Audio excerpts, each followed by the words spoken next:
Boa tarde. Tá funcionando? Tá. Quando ele der o sinalzinho, a gente já tá lá. Certo.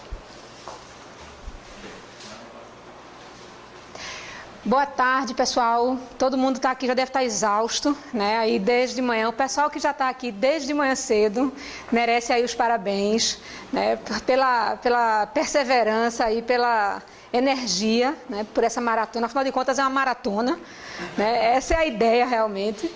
Para quem está de casa também, para quem está no online aí, sejam bem-vindos. Tá? Isso aqui é um evento que está sendo organizado com muito carinho, né, pelo César, e a ideia realmente é a participação de todos. Então, começando aqui o último tema do dia, né, antes do fechamento do evento, vou falar um pouco sobre a questão de apoio financeiro para a inovação. Tá? A ideia aqui não é a gente entrar no detalhe da mecânica, certo, de linhas e fomentos, coisas do gênero, para a gente também não chegar numa especificidade, né, de uma linha específica aí, né, de uma linha escolhida, mas dar uma ideia geral de como é que essas coisas se comportam, passar uma visão geral dessa questão de apoio para a inovação, fazer uma leitura aí. Bom, a primeira coisa, né, que a gente escuta muito é que a inovação gera dinheiro, né? Então, inovação gera dinheiro, a gente tem uma ideia maravilhosa que vai trazer dinheiro, vai trazer recursos para a empresa. E como é que ela traz esse recurso, né? Porque ela posiciona o negócio e a empresa no mercado, ela oferece uma vantagem competitiva sobre os concorrentes, tá? Então você inova, né? Você parte na frente, você consegue ter uma dianteira, aí, nem que seja de alguns meses, em relação aos competidores que você tem no mercado. Então essa seria uma principal motivação para a gente entender a inovação como um investimento. Não meramente como algo que é só interessante para a empresa do ponto de vista da ideia, de você ter algo diferenciado, mas também como um investimento. E aí tem essa questão de você entender o custo de ser diferente, né? Como é que o benefício da inovação se comporta? É óbvio que quanto mais cedo você consegue implementar uma inovação no mercado, né? Quanto mais rápido você consegue fazer isso, maior a sua vantagem competitiva. À medida em que o tempo vai passando, você tem outras empresas entrando nesse processo e a sua vantagem competitiva, obviamente, vai decrescendo.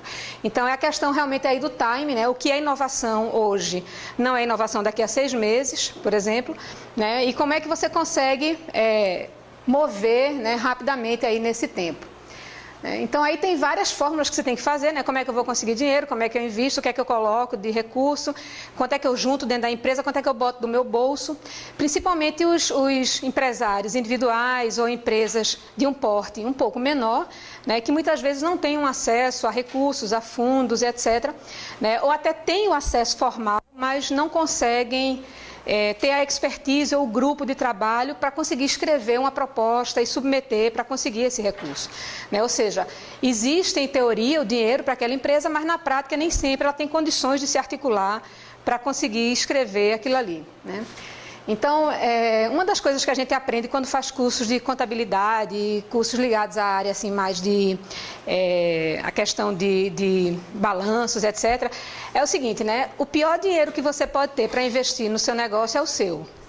Certo? Assim, você sempre deve evitar colocar o seu recurso, né? Assim, por uma questão básica inicial, que é o seguinte, você nunca deve misturar o seu recurso próprio com o recurso do negócio, né? Você deve tentar fazer uma separação disso para que você não tenha uma mistura entre as contas correntes e o recurso para lá e para cá entre sua empresa e a sua conta pessoal. Né? Essa é uma primeira coisa. Segundo, porque você sempre acha que o seu dinheiro não vale nada. Né? Você sempre entende que o seu dinheiro não vai ter que pagar com juros, né? Você sempre acha que o seu dinheiro, se você não colocar de volta, não tem problema, porque era seu mesmo, você não está devendo a ninguém. Né? Então, você sempre tem essa visão. Quanto é que custou fazer essa inovação? Não, custou pouco, eu só pedi 10 mil emprestados, mas o resto que eu coloquei do meu dinheiro não conto, né? Porque eu não vou ter que pagar posteriormente. Então, essas armadilhas, às vezes, na contabilidade também disfarçam um pouco o que de fato é necessário. Então, a recomendação geral é que você sempre tente conseguir o máximo possível de investimento externo. Né? Você consiga custear o seu negócio na medida do possível com os investimentos que você, porventura, tenha para fomentar aquele tipo de inovação. E aí, Eduardo passou esse slide um pouco antes, mas para quem não viu, aí passou um slide bem parecido com esse aí, né? Mas para quem não viu ainda, então a inovação tem um grande risco, tá? Ela tem o risco do desconhecido, né? Se ela não fosse desconhecida, você não estaria necessariamente fazendo uma inovação, você estaria fazendo uma repetição, né? E esse desconhecido traz essa incerteza que vai consumir os recursos financeiros. A boa notícia é que não tem que ser tudo seu, e aí como é que você consegue sucesso, né, para obter esses recursos? Bom, uma das coisas parece óbvio, certo? Mas nem sempre a gente, na prática, consegue fazer essas coisas, tá? Assim, a gente diz sempre assim, não, a proposta deve ser clara, objetiva, detalhada e responder a todas as dúvidas do avaliador. Certo? Aí você pega e coloca uma pessoa que domina tremendamente, tecnicamente, o problema, e ela vai escrever uma proposta tecnicamente linda. É quase um artigo científico, certo? Mas não necessariamente ela vai estar clara do ponto de vista de ser lida por um avaliador que não é um expert, talvez, naquela vertical de conhecimento, certo? Então, isso é uma das coisas que a gente mais vê com o problema. E aí, é o seguinte, a gente tem que se lembrar que o avaliador, ele vai ter pilhas e pilhas de propostas para ler, entender e julgar num espaço de tempo muito curto, em geral, né? Então, quanto mais evidente estiverem os aspectos de inovação, de impactos, né, que a sua proposta tem a oferecer, mais facilmente ele será convencido. Se ele tiver que procurar dentro da proposta o que ele precisa para poder julgar, o risco dele não encontrar isso é muito alto, certo? Então, quando a gente estressa essa coisa de fazer uma proposta clara, objetiva, vai muito nessa linha. Ela não pode ser escrita por uma pessoa só, tá? Ela precisa ter visões diferentes, multidisciplinares, para que você consiga ter a clareza. Assim, você tem que ter um peer review, né? Você tem que ter gente com outro tipo de formação que leia com os olhos do analista, para que você consiga entender onde é que estão os problemas daquela proposta. Aí a gente fala, tá, ela tem que ser clara, mas ela tem que ser detalhada também, tá? Por quê? Você não pode se omitir em itens que são relevantes para o avaliador, né? Você não pode deixar de responder nada, sob o risco de você não conseguir pontuar aquele item, tá? Então tem que responder realmente a todas as dúvidas.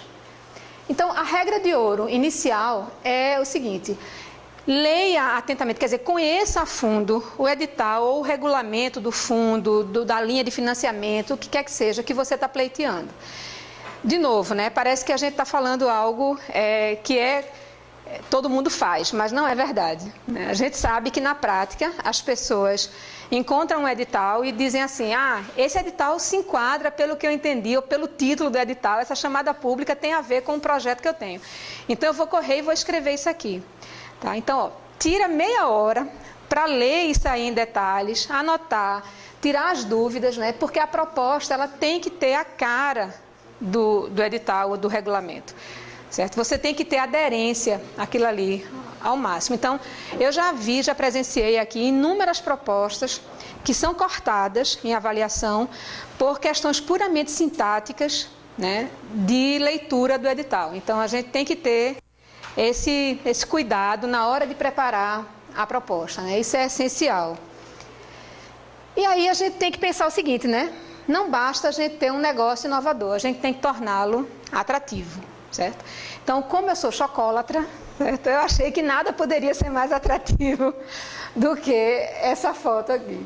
Tá? Então, a ideia, né, aquela velha máxima, né, você não basta ser honesta, né, a mulher de César, né, tem que parecer honesta também. Então, você tem que realmente torná-la atrativa. Tá? O processo de venda, ele se inicia na escrita da proposta. Se você consegue escrever uma proposta para conseguir um recurso, para conseguir um financiamento, uma proposta bem escrita, significa que você realmente tem muito mais chances de vender o seu produto quando ele estiver pronto. Não é só porque alguém acreditou, é porque você conseguiu adesão de pessoas àquela sua ideia. Tá? Você conseguiu envolver pessoas na ideia que você quer colocar no mercado para inovar. Então, para isso, para que a gente consiga ter uma proposta atrativa, né, uma regra que a gente sempre é interessante seguir é o seguinte: a proposta tem que ser escrita de trás para frente, certo? Você não escreve a proposta pensando, né, eu acho que a descrição do meu projeto é essa aqui. Tá? Eu escrevi um artigo no ano passado, ou eu fiz um relatório, né, na minha empresa, e aí eu tenho essa noção aqui de como é que eu devo descrever a minha proposta. Não, essa não é a melhor forma de você fazer isso. A melhor forma de você trabalhar a sua proposta é escrevendo com base nos critérios que vão avaliar a sua proposta, certo? Então você precisa saber que critérios. Isso aqui é um exemplo de uma chamada pública da FINEP. Tá? Não coloquei aqui a chamada em particular, mas é só um exemplo para ilustrar. E a ideia é que você entenda, né, quais são os pesos que cada parâmetro desses vai ter e realmente dá mais relevância aos pesos principais, certo? E é isso aqui que vai definir se a sua proposta vai ser aceita ou não, se ela vai ser bem avaliada. Então, na hora de você descrever a sua proposta, se você tem um peso de 25% na questão de inovação, e o critério para isso é que você tem que descrever a amplitude da sua inovação, o risco tecnológico e o grau de impacto, isso tem que estar muito claro, explícito dentro do seu texto. Tá? Então, você tem que elaborar a descrição dela, levando em conta realmente o que é que vai ser considerado como critério de corte dentro do texto que você está fazendo, certo? Usar os termos que eles pedem. Exatamente, a colocação que está sendo feita aqui sobre chegar ao ponto de utilizar até os termos que estão colocados dentro do critério. Exatamente, porque é aquilo que eu coloquei no início. Quanto mais rápido, né, o avaliador encontrar a informação que ele demanda, certo? Mais facilmente ele vai pontuar a sua proposta. Na dúvida, se ele não encontrar, você não escreveu.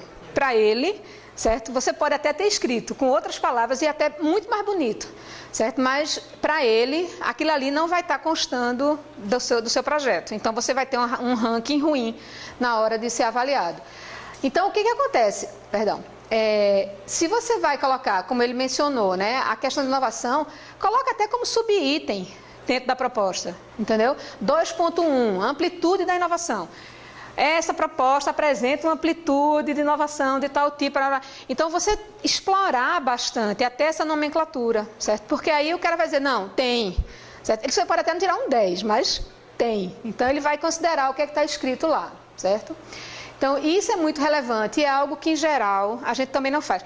Por que isso aqui também é relevante? Porque, muitas vezes, a gente descobre que a proposta não se enquadra naquela linha em particular, só de ler isso aqui, tá? Porque se eu chego aqui e digo, eu achei que tinha aderência temática, mas quando eu fui escrever, eu percebi que, na verdade, não tem a aderência ao tema do edital, como eu achava que tinha, né? Então, às vezes, você descobre, nesse momento, que aquela linha não é a melhor para a sua ideia, certo?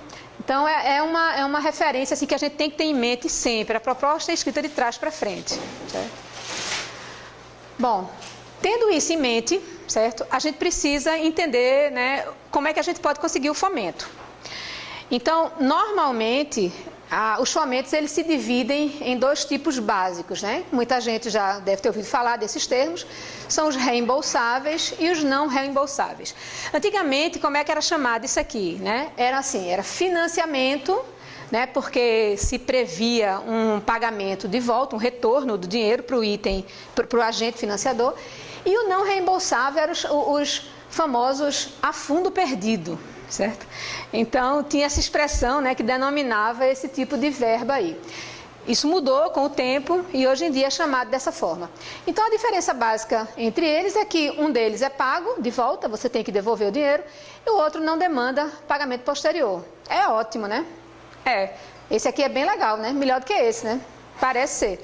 Mas aí o que acontece? O reembolsável, ele exige garantia, certo? Você tem que dar, por exemplo, carta de fiança, aval, bens em garantia, todas aquelas garantias bancárias que as pessoas, obviamente, já têm noção. Esse aqui, em geral, envolve uma contrapartida, certo? Normalmente, os projetos não financiam 100% do valor. Então, a empresa, a instituição vai precisar aportar um percentual, né? Esse percentual varia, mas vai precisar aportar uma parte do dinheiro para a execução do projeto, certo? Você não vai ter 100%. Tá, você não vai ter 100%, talvez até você tenha que botar metade do valor, certo? Mas olha só, você ia gastar 100%, né? Então, tá valendo, certo? Vamos lá. Então, esse percentual, ele deve ser pago pela empresa, né? Esses recursos reembolsáveis e não reembolsáveis podem ser utilizados de modo complementar, certo? Então, muita gente acha o seguinte, se eu estiver pleiteando uma proposta numa chamada pública, toda a contrapartida vai ter que sair realmente do dinheiro direto do caixa da empresa. É do caixa da empresa, mas como é que a empresa conseguiu esse dinheiro para que ele entrasse no caixa? Pode ser aqui também, tá? Então, a empresa diz, eu queria entrar nesse edital, mas eu não tenho o financiamento para esse edital, para dar a contrapartida, eu não tenho a contrapartida para esse edital. Tá, então, você pode entrar com um pedido numa linha reembolsável para conseguir um dinheiro que vai ser o aporte que você vai fazer para o projeto não reembolsável. Isso é muito comum, é bastante aceito, né? E vale a pena porque, normalmente, esses recursos reembolsáveis, eles são emprestados com condições melhores do que as condições normais de mercado, tá? Bom, então, como eu falei, né, a gente entrando um pouco aqui nas principais linhas reembolsáveis, hoje em dia os dois principais agentes para a inovação, né, são a FINEP e o BNDES, certo? Muitas vezes esses dois atuam conjuntamente. A FINEP e o BNDES estão fazendo várias linhas conjuntas aí de recurso. E aí tem algumas linhas, né? Existe uma possibilidade de você ter, como eu mencionei, condições de juros e prazos diferenciadas, né? Onde você pode, por exemplo, ter juros de TJLP, você ter uma condição de prazo, por exemplo, de carência de 1 ano, 2 anos, poder pagar em 2, 4 anos após a carência. Então, você tem toda uma condição, a depender da linha, né, diferenciada para você conseguir o recurso. A submissão é em fluxo contínuo, né? Então, você não precisa ter uma chamada aberta, você não precisa ter um edital publicado para isso, né? Você apresenta um pedido de fomento e alguns exemplos são o FINEP InovaCred e o BNDES Inovação, né? São 2 exemplos de linhas aí que essas instituições têm para fomentar, tá? No FINEP InovaCred, ele atualmente está sendo operado de forma descentralizada. E em Pernambuco, quem atua é a AGFEP, que é uma agência estadual, certo? Então, a ideia da FINEP é o seguinte, normalmente, ela distribui parte do recurso que ela tem para apoiar as empresas, ela distribui com agentes estaduais para facilitar o trabalho dela. Em vez dela ter que atender, né, a todo o balcão de empresas, ela cria, então, uma rede, né, um braço aí da FINEP espalhado pelo país para lidar diretamente. E isso interessa muito a FINEP porque o agente local conhece a empresa, né? É muito mais fácil ele fazer uma avaliação da empresa, da seriedade, etc., do projeto, do que a FINEP centralizada no Rio de Janeiro, tá? Essa linha em particular, ela é para empresas que têm receita de até 90 milhões. Então, dependendo da receita, você tem tetos de solicitação de recursos diferentes, certo? Se você tem 90 milhões, você vai poder financiar até 10 milhões. Se você tem menos, você vai financiar 150 mil. Tem uma escala, né, onde você consegue esse recurso. E ela financia 90%. Então, veja que é aquela questão da contrapartida, tá? A empresa precisa entrar com 10% do projeto. O dinheiro vai financiar só 90%.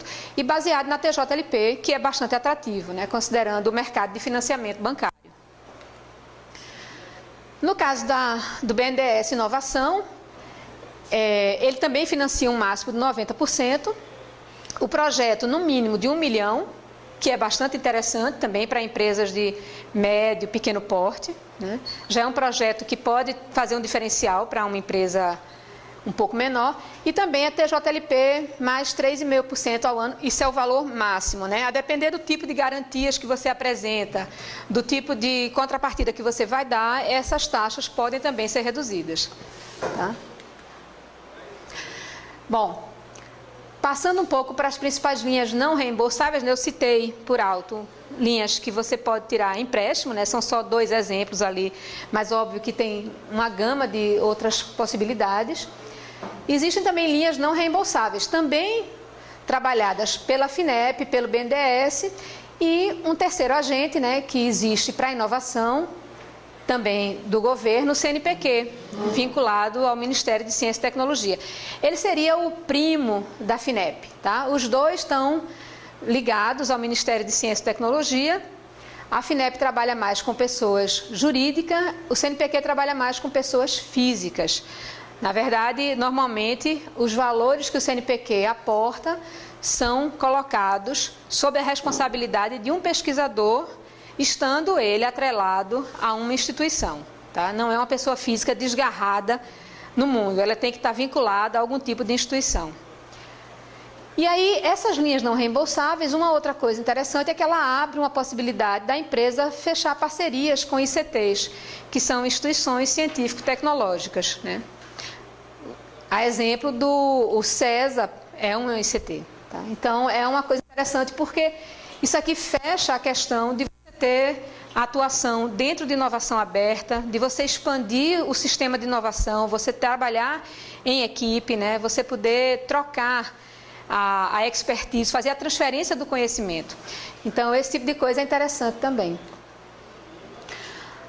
Aqui tem um exemplo de algumas linhas que existem, né? No caso da FINEP, junto com o BNDES, existe, por exemplo, atualmente uma família de editais chamada Família Inova, né? Onde as empresas podem se habilitar junto com instituições científico-tecnológicas.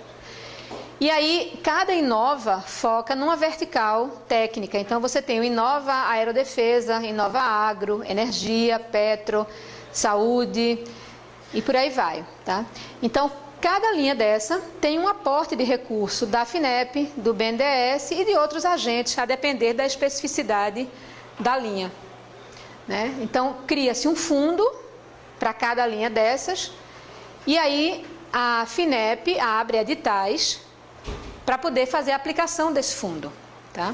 Então, essa família Inova, ela também tem uma coisa interessante, que é o seguinte: você vai para uma rodada de negócios, é uma espécie de matchmaking entre a empresa e as instituições científico-tecnológicas, onde elas demonstram o seu interesse em participar de um edital em conjunto, e nessas reuniões elas se conhecem, elas fazem um handshaking, elas se entendem, né? E elas, então, depois propõem um projeto em parceria. Então, é interessante também porque abre essa possibilidade de trabalho em conjunto.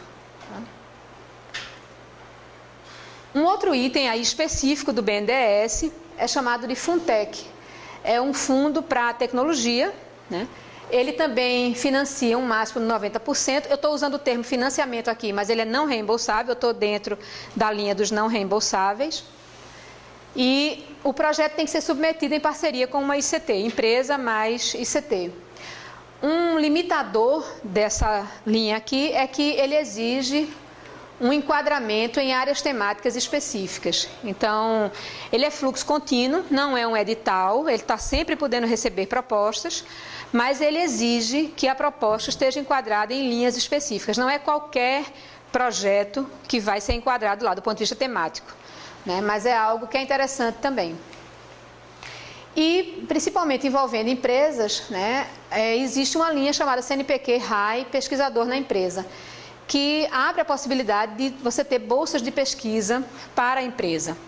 Isso é uma tentativa de você ter pesquisadores, mestres, doutores dentro da empresa. Então, possibilita, às vezes, para uma empresa de um porte menor, né, dar a possibilidade de contratar pessoas de pesquisa para começar a integrar, né, um núcleo de pesquisa e desenvolvimento, um laboratório, etc. Então, é uma linha também que vem há bastante tempo, já vem há alguns anos, sendo bem sucedida, aplicada pelo CNPq.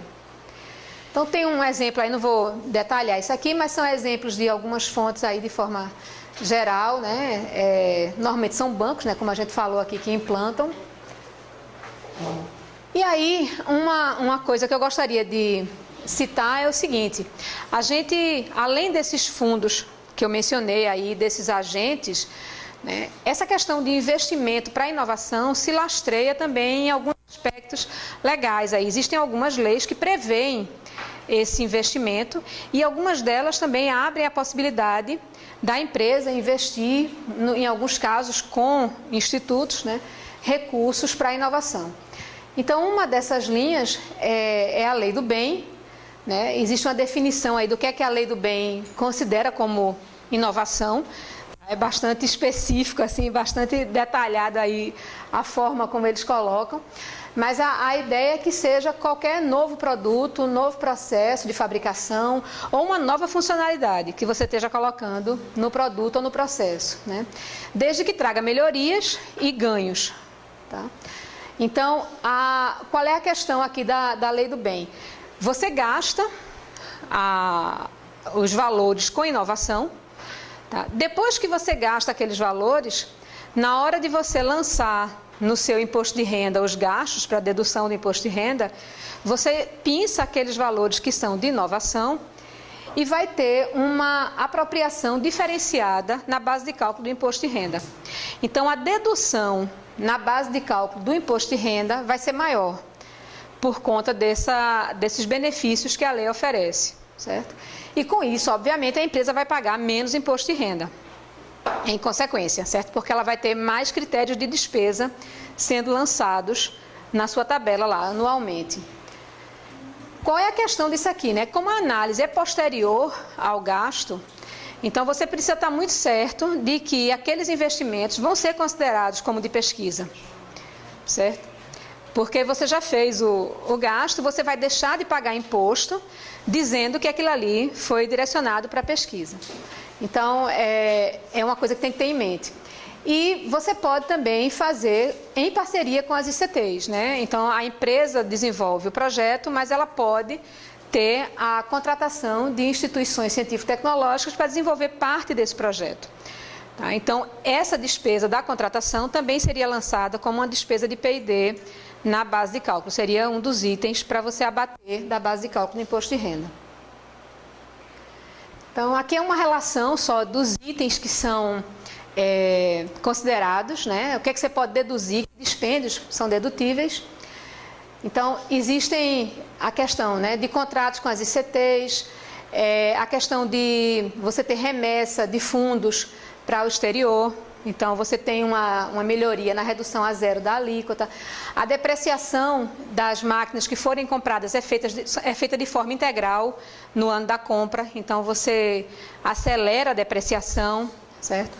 A amortização também faz uma aceleração, reduz o IPI de máquinas e equipamentos que você tenha comprado para P&D. Então, tem uma série de benefícios, é uma cesta de benefícios que aí a área contábil da empresa vai trabalhar na hora de lançar para poder ter o benefício máximo, certo? Um derivado dessa lei, né, é a chamada Lei Rouanet da pesquisa. Então, ela é chamada dessa forma porque existe uma analogia com a Lei Rouanet da cultura, porque, na verdade, nesse caso aqui, o governo não vai colocar nenhum dinheiro dentro da instituição, tá? Ele permite que uma empresa, entendendo que um projeto é relevante e é de P&D, permite que a empresa direcione recursos da sua contribuição sobre o lucro líquido, certo? Até 200% desse valor para investir naquele projeto. Então, o que é que o governo faz? O governo lê o projeto, entende que aquele projeto é de P&D, dá um carimbo no projeto e aí garante que as empresas que investirem recursos naquele projeto vão poder deduzir esse investimento da base de cálculo da contribuição sobre o lucro líquido, que é um dos tributos pesados também que as empresas têm que bancar. certo? Essa proposta ela é enviada e executada por uma ICT com esse recurso da empresa, com esse aval da empresa. Tá? É fluxo contínuo também, e ela é analisada por um comitê que envolve a CAPES, que é vinculada ao MEC, um órgão vinculado ao MEC, o MCT e o MDIC. Tá?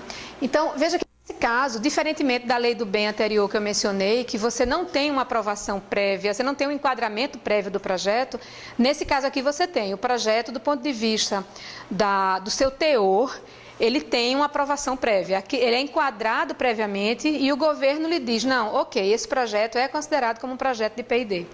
Então, isso diminui um risco, né, da empresa futuramente ter um dispêndio, um investimento daquele rejeitado, né, na análise de suas contas. Então, é uma linha também interessante. Então, eu queria só passar rapidamente isso aqui, né, dar essa ideia geral, colocar à disposição de vocês internamente, né, ou de todos que estejam online aí acompanhando os contatos para a gente tirar quaisquer dúvidas sobre esse assunto, tá? E poder trocar ideias sobre as linhas, as principais linhas, principalmente aquelas que possam pagar a inovação. Tá?